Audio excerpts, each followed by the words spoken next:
Nobody reads short stories. Hey everyone, I'm Jeremy, And I'm Megan. and you're watching or listening to Nobody Reads Short Stories Cranky Edition. Yes, this is where we talk about books and writing. But if you'd like to hear our full episodes, you can go to nobodyreadshortstories.com and check those out. And just a heads up, as you can see, we're experimenting with new equipment. So things might be a little wonky. I mean, on my end, I can hear myself speaking a little bit, and it actually just got worse. But it looks good. But we look good, and we're not diseased. Those dots are on purpose. If you're watching, that's part of our aesthetic. So yes, so we might disappear, but if we do, we'll be right back. Bruce says, "Yeah, it's Monday." Yay! Hi, Bruce. All right, so are you ready to crank cranky? Let's crank cranky. Okay.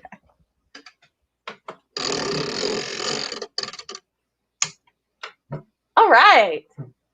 So Jeremy and I thought it would be fun today to talk about classics and some of our favorite classic books. So when I think of a classic, I think of a book that is, somewhat aged, but is still great on many levels. So I don't know. What is your definition of a classic, Jeremy? One that has been able to survive for a long period of time, even when the author is dead. I like that. So I guess I'll go first. Yes. And I chose 3 classics that I felt had really kind of shaken me throughout the years. Books that I can remember reading it and being like, oh my God. And the first one was Ethan Frome by Edith Wharton. This is a sort of a civilized society book about a couple that wants to run off and get married, and they kind of have to go through this vindictive cousin in order to make that happen, and things don't necessarily turn out in their way. Isn't that the one? Well, can you ruin a classic? I mean, I don't know. Keyword cripple? Yeah. So okay, I remember the book. You think these two people want to be in love, and you're all like, yay, they're going to be in love, and they're going to subvert social norms, and they're going to go off together and be in love. And then they go sledding right at the end of the book, and they run into a tree and become paralyzed in some kind of way. And then the evil, vindictive cousin ends up having to take care of them for the rest of their lives. Ugh. It's like knife in the heart, gut wrenching. And I know it ruined it for you, but it's so good. Yeah, I remember we had to read that in 7th grade. We might not be able to get through all 3 of each of ours. Okay, and I want to talk. Okay, you talk. My favorite is The Time Machine. Yeah. Oh, by H.G. Wells. What's another one? Because we already talked about that one. Yeah, Wuthering Heights. Oh my gosh, do you love that one? So funny. No, I don't like that one at all. Megan and I have different tastes when it comes to stories. We've been reading short stories, and there's 3 people looking at the stories. Mark's usually in the middle, and then I'm on an extreme, and Megan's on an extreme. And if I love something, Megan's like, no. And then if Megan loves something, I'm like, we are not having that on the show. Well, but tell me, what are the things that you love about Wuthering Heights? That it's good. Okay. I'm just kidding. I love that it's way more than the movie adaptations make. It's really effed up. It's not a love story. It's like Game of Thrones before Game of Thrones was Game of Thrones. There's murdered puppies. So anyway, I read this in high school, and I was procrastinating reading it. And I was like, I'm just going to skim through this. And then I went, ooh, I did an all-nighter, not because I had to, but I want to know what happened. Oh my gosh. Why did you not like it?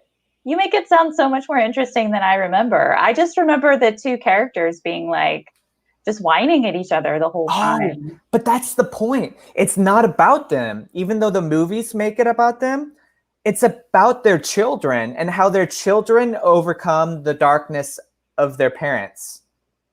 Oh, I didn't get all that.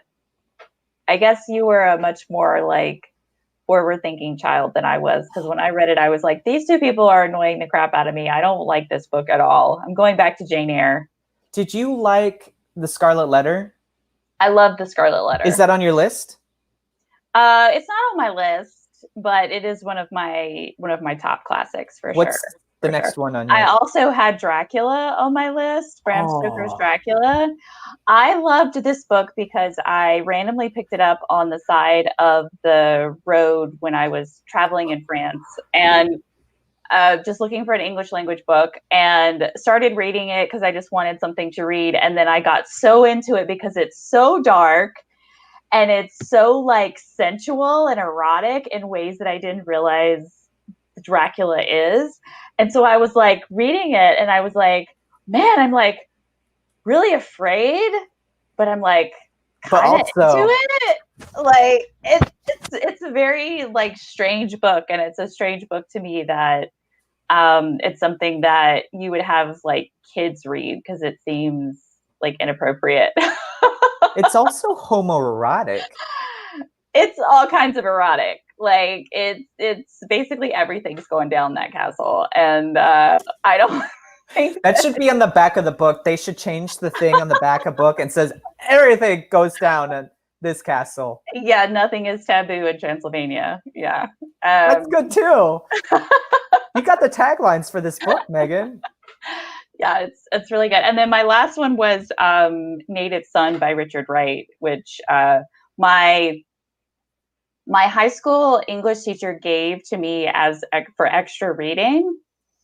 And I was like, okay, yeah, sure. I'll read this book because I'm a nerd and I love extra reading. And this book like traumatized me in the best way. Like it really opened my like 14-year-old mind to like racism and prejudice and like the societal constraints of the African American people. And it's so profound and it's so disturbing, and it's one of those books. There's scenes from that book that like I'll never forget ever in my entire life. But it's really good. I would highly recommend it to anybody who wants to read classics. Native Son should definitely be on your list. Sorry, Jeremy, I took it all over. Do you want to talk about your last one? No, time's up. Oh, sorry, guys. It's all good. I don't really want to hear myself talk either. Like there's a playback. Okay. So if you haven't already, please go to YouTube and like and subscribe to our channel and let us know what you thought of tonight's show. And if you've been watching some of the episodes from season 2, please feel free to leave us a comment and let us know which ones you like and which ones you didn't like. Bruce, Maureen, we're seeing your messages. We see Bruce's, yeah, it's Monday. And Maureen thinks we look good. Ooh, thanks, Maureen. And we agree, the graphics are awesome. Yeah, Mark did an exceptional job. So shout out to Mark. Woohoo, Mark. So hopefully we will have some short stories to announce to you very soon. We're finalizing our list for season 2, and I'm very excited to get started and to have you guys have a launch date pretty soon. And then if you like these colors, we also have merchandise with these colors since they're our brand. And it helps us out if you do like the merchandise, because this was not free. Yeah, so you can find all of our merchandise on nobodyreadshortstories.com. We have shirts, we have pillows, we have mugs and fanny packs and leggings and like all kinds. You can really deck yourself out on Nobody Reads Short Stories. And we are using that to raise money to just kind of update things like you see here. And if you're feeling just generous and you want to support the arts, there's also a donate button that you can click to send us a little change if you'd like. I think that's about it. So thank you guys so much for listening and for watching, and we will talk to you next week. See you guys next week. Bye. No one reads short stories anymore. I really don't know what they're written for. Go write a short story and throw it out the door. 'Cause no one reads short stories, funny, sad, or gory. No one reads short stories anymore. Yes, no one reads short stories